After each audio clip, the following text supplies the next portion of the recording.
नमस्कार मेरे प्यारे विद्यार्थियों। मैं नीरज सिंह राजावत हमारे नक्षत्र एजुकेशन के ऑनलाइन मंच पर आपका तहे दिल से हार्दिक स्वागत करता हूं। मैं लेकर आया हूं सभी प्रतियोगी परीक्षाओं के लिए वस्तुनिष्ठ प्रश्नों की श्रृंखला, जो आपके लिए उपयोगी और महत्वपूर्ण हो सकती है। और आज हम चर्चा करने वाले हैं राजस्थान जीके के कई प्रश्नों के बारे में।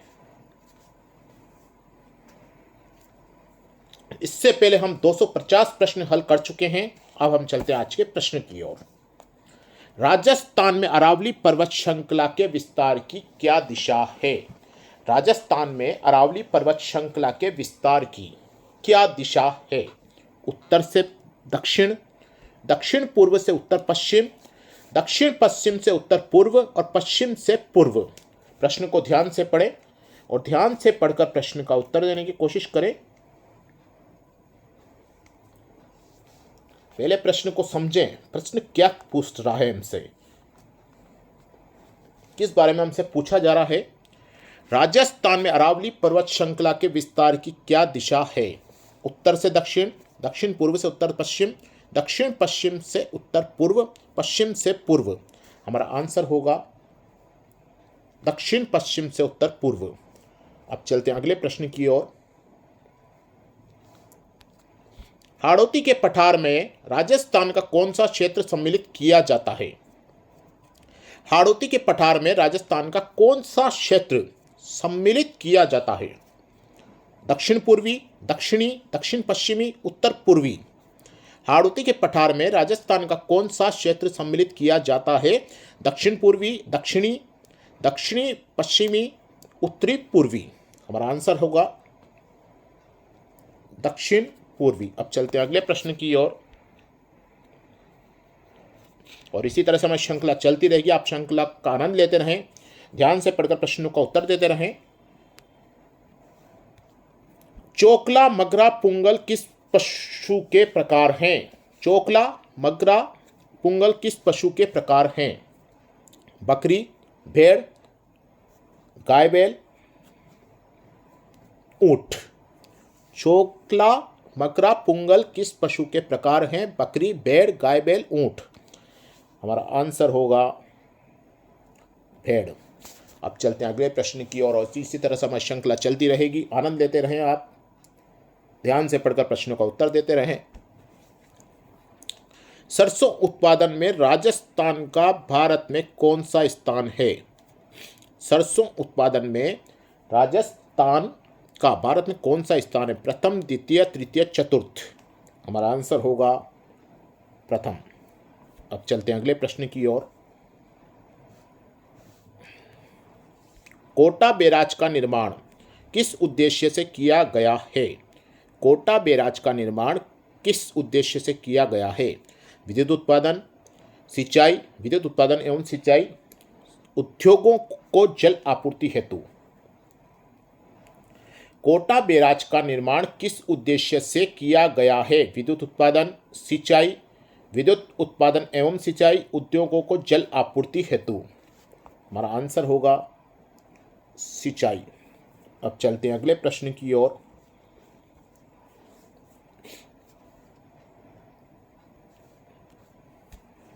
सूखा प्रभावित क्षेत्र कार्यक्रम का आरंभ राजस्थान में किस वर्ष में किया गया? सूखा प्रभावित क्षेत्र कार्यक्रम का प्रारंभ राजस्थान में किस वर्ष में किया गया? 1977, 78, 1982, 83, 1974, 75, 1971, 72। हमारा आंसर होगा 1974, 75। अब चलते हैं अगले प्रश्न की ओर। 2001 से 2011 के दशक के दौरान राजस्थान में न्यूनतम जनसंख्या वृद्धि दर वालों जिलों का संयुग्म है। 2001 से 2011 के दशक के दौरान राजस्थान में न्यूनतम जनसंख्या वृद्धि दर वाले जिलों का संयुग्म है। झुंझुनू, पाली, पाली गंगानगर, गंगानगर झुंझुनू, गंगानगर बूंदी। हमारा आंसर होगा सी, गंगानगर झुंझुनू। अब चलते हैं अगले प्रश्न की ओर। और इसी तरह से हमारी श्रृंखला जारी रहेगी। 3000 से अधिक प्रश्न हमारे YouTube चैनल पर अपलोड कर दिए गए हैं। आप उनको पढ़कर अपनी तैयारी को और मजबूत बना सकते हैं। और 2000 की राजस्थान जीके की श्रृंखला भी हमारी जारी है, जिसके 250 प्रश्न कंप्लीट हो चुके हैं। और इसी 2000 की श्रृंखला के बाद हम फिर टॉपिक वाइज श्रृंखला चलाएंगे आप सभी विद्यार्थियों के लिए। इस वीडियो को आप सभी विद्यार्थी अपने मित्रों को, अपने परिवार वालों को, सभी को शेयर करें, क्योंकि ये 5000 प्रश्न आपके लिए रामबाण साबित होने वाले हैं। अब चलते हैं अगले प्रश्न की ओर। कौन सा सुमेलित नहीं है? कौन सा सुमेलित नहीं है? गागरोन किला झालावाड़, कपिल सरोवर कोलायत, दौलत बाग अजमेर, लालगढ़ किला जैसलमेर। कौन सा सुमेलित नहीं है? गागरोन किला झालावाड़, कपिल सरोवर कोलायत, दौलत बाग अजमेर, लालगढ़ किला जैसलमेर। हमारा आंसर होगा लालगढ़ किला जैसलमेर। अब चलते हैं अगले प्रश्न की ओर। इसी तरह से हम श्रृंखला का आनंद लेते रहें। निम्नलिखित में से कौन सी सीमेंट फैक्ट्री चित्तौड़गढ़ जिले में अवस्थित नहीं है? निम्नलिखित में से कौन सी सीमेंट फैक्ट्री चित्तौड़गढ़ जिले में अवस्थित नहीं है? Birla cement workers limited, JK cement limited, Aditya cement workers, Hindustan cement limited. हमारा आंसर होगा हिंदुस्तान सीमेंट लिमिटेड। अब चलते हैं अगले प्रश्न की ओर। आहड़ को किस संस्कृति का प्रमुख केंद्र माना जाता है? आहड़ को किस संस्कृति का प्रमुख केंद्र माना जाता है? तांबे के मृदभांड, चांदी के मृदभांड, लाल काले मृदभांड, काले मृदभांड।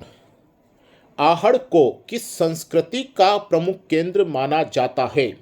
तांबे के मृदभांड, चांदी के मृदभांड, लाल काले मृदभांड और काले मृदभांड। हमारा आंसर होगा लाल काले मृदभांड। अब चलते हैं अगले प्रश्न की ओर। निम्नलिखित में से किस प्राचीन सभ्यता में सम्राट अशोक के 2 शिलालेख पाए जाते हैं? निम्नलिखित में से किस प्राचीन सभ्यता में सम्राट अशोक के 2 शिलालेख पाए जाते हैं? गणेश्वर, कालीबंगा, बेराट, पनास। निम्नलिखित में से किस प्राचीन सभ्यता में सम्राट अशोक के 2 शिलालेख पाए जाते हैं? हमारा आंसर होगा बेराट, बेराट सभ्यता में। अब चलते हैं अगले प्रश्न की ओर। मंडोर प्रतिहार वंश के किस शासक से वंशावली प्रारंभ होती है? मंडोर प्रतिहार वंश के किस शासक से वंशावली प्रारंभ होती है? रज्जिल, हरिश्चंद्र, भोगभट्ट, कंदक। मंडोर प्रतिहार वंश के किस शासक से वंशावली प्रारंभ होती है? रज्जिल, हरिश्चंद्र, भोगभट्ट, कंदक। हमारा आंसर होगा रज्जिल। अब चलते हैं अगले प्रश्न की ओर। निम्नलिखित चौहान शासकों में से किस शासक को बिसलदेव के नाम से भी जाना जाता है? निम्नलिखित चौहान शासकों में से किस शासक को बिसलदेव के नाम से भी जाना जाता है? विक्रराज थर्ड, वासुदेव, वाकपतिराज फर्स्ट, विक्रराज फोर्थ। हमारा आंसर होगा विक्रराज फोर्थ। अब चलते हैं अगले प्रश्न की ओर। जालोर के चौहान वंश की शाखा का संस्थापक कौन था? जालोर के चौहान वंश की शाखा का संस्थापक कौन था? अलहन, कीर्तिपाल, अजय सिंह, कुमारा सिन्हा। हमारा आंसर होगा कीर्तिपाल। अब चलते हैं अगले प्रश्न की ओर और इसी तरह से हमारी श्रृंखला का आनंद लेते रहें, प्रश्नों को ध्यान से पढ़कर उत्तर देते रहें। प्राचीन शिलालेखों में जालोर को किस नाम से जाना जाता था? प्राचीन शिलालेखों में जालोर को किस नाम से जाना जाता था? जयगढ़, जलालाबाद, जाबिलपुर, खिजराबाद। प्राचीन शिलालेखों में जालोर को किस नाम से जाना जाता था? जयगढ़, जलालाबाद, जाबिलपुर, खिजराबाद। हमारा आंसर होगा जलालाबाद। अब चलते हैं अगले प्रश्न की ओर। 1857 ईस्वी के विप्लव के समय नीमच में अंग्रेज सैनिक अधिकारी कौन था? 1857 ईस्वी के विप्लव के समय नीमच में अंग्रेज सैनिक अधिकारी कौन था? George Patrick Lawrence, colonel Abbott, major Burton, brigadier Holmes. हमारा आंसर होगा कर्नल एबार्ट। अब चलते हैं अगले प्रश्न की ओर और इसी तरह से हमारी श्रृंखला चलती रहेगी। आप आनंद लेते रहें, प्रश्नों को ध्यान से पढ़कर उत्तर देते रहें। खातौली के युद्ध में महाराणा सांगा ने किस सुल्तान को पराजित किया? खातौली के युद्ध में महाराणा सांगा ने किस सुल्तान को पराजित किया? बाबर, इब्राहिम लोदी, महमूद खिलजी, बहलोल लोदी। खातौली के युद्ध में महाराणा सांगा ने किस सुल्तान को पराजित किया? बाबर, इब्राहिम लोदी, महमूद खिलजी, बहलोल लोदी। हमारा आंसर होगा इब्राहिम लोदी। अब चलते हैं अगले प्रश्न की ओर। 1939 ईस्वी में किशनगढ़ राज्य में प्रजामंडल की स्थापना किसके प्रयत्नों से हुई? 1939 ईस्वी में किशनगढ़ राज्य में प्रजामंडल की स्थापना किसके प्रयत्नों से हुई? विजय सिंह पथिक, ज्वाला प्रसाद जिज्ञासु, बलवंत सिंह मेहता, क्रांति चंद चौथानी। 1939 में ईस्वी में किशनगढ़ राज्य में प्रजामंडल की स्थापना किसके प्रयत्न से हुई? विजय सिंह पथिक, ज्वाला प्रसाद जिज्ञासु, बलवंत सिंह मेहता, क्रांति चंद चौथानी। हमारा आंसर होगा क्रांति चंद चौथानी। अब चलते अगले प्रश्न की ओर। राजस्थान पंचायती राज अधिनियम 1994 में की किस धारा के तहत सरकार को किसी पंचायती राज संस्था को विघटित करने की शक्ति प्राप्त है? राजस्थान पंचायती राज अधिनियम 1994 की किस धारा के तहत सरकार को किसी पंचायती राज संस्था को विघटित करने की शक्ति प्राप्त है? 92, 93, 94, 95। राजस्थान पंचायती राज अधिनियम 1994 की किस धारा के तहत सरकार को किसी पंचायती राज संस्था को विघटित करने की शक्ति प्राप्त है? 92, 93, 94, 95। हमारा आंसर होगा 94। अब चलते हैं अगले प्रश्न की ओर और इसी तरह से हमारी श्रृंखला का आनंद लेते रहें। निम्नांकित में से कौन राजस्थान लोक सेवा आयोग के कार्यवाहक अध्यक्ष के पद पर नहीं रहे हैं? निम्नांकित में से कौन राजस्थान लोक सेवा आयोग के कार्यवाहक अध्यक्ष के पद पर नहीं रहे हैं? LL जोशी, SS टाक, HN मीणा, GP पिलानिया। निम्नांकित में से कौन राजस्थान लोक सेवा आयोग के कार्यवाहक अध्यक्ष के पद पर नहीं रहे हैं? LL जोशी, SS टाक, HN मीणा, GP पिलानिया। हमारा आंसर होगा GP पिलानिया। अब चलते हैं अगले प्रश्न की ओर और इसी तरह से हमारी श्रृंखला जारी है। 3000 से अधिक प्रश्न हमारे YouTube चैनल पर अपलोड कर दिए गए हैं और 2000 की ये श्रृंखला भी हमारी जारी है। ये हुए पूरे 5000 प्रश्न और इसके बाद फिर चलेगी हमारी राजस्थान जीके की टॉपिक वाइज श्रृंखला। अब चलते अगले प्रश्न की ओर।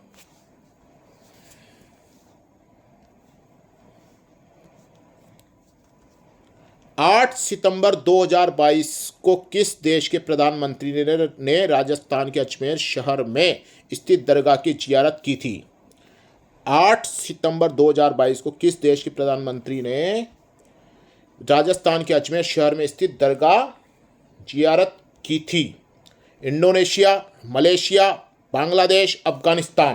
प्रश्न को ध्यान से पढ़ें और उत्तर देने की कोशिश करें।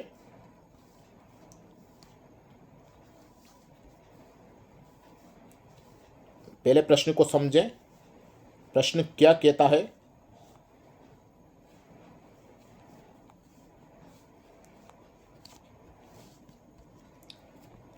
आठ सितंबर 2022 को किस देश के प्रधानमंत्री ने राजस्थान के अजमेर शहर में स्थित दरगाह की जियारत की थी? Indonesia, Malaysia, Bangladesh, Afghanistan.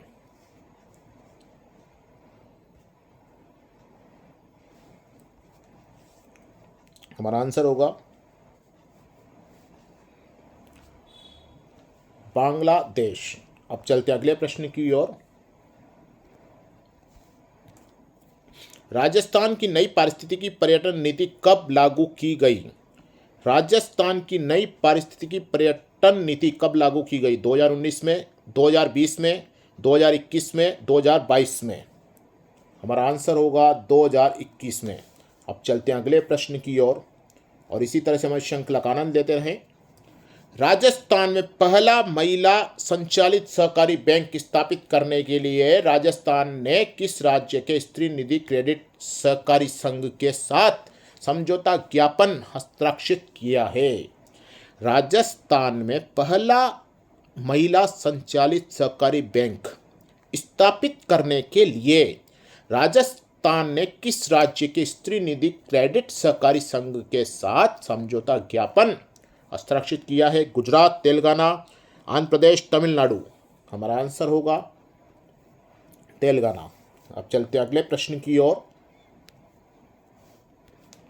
राजस्थान के मुख्यमंत्री की हरित राजस्थान स्वस्थ राजस्थान की संकल्पना के तहत वर्ष 2022-23 में कितने पौधे तैयार किए जाने प्रस्तावित हैं?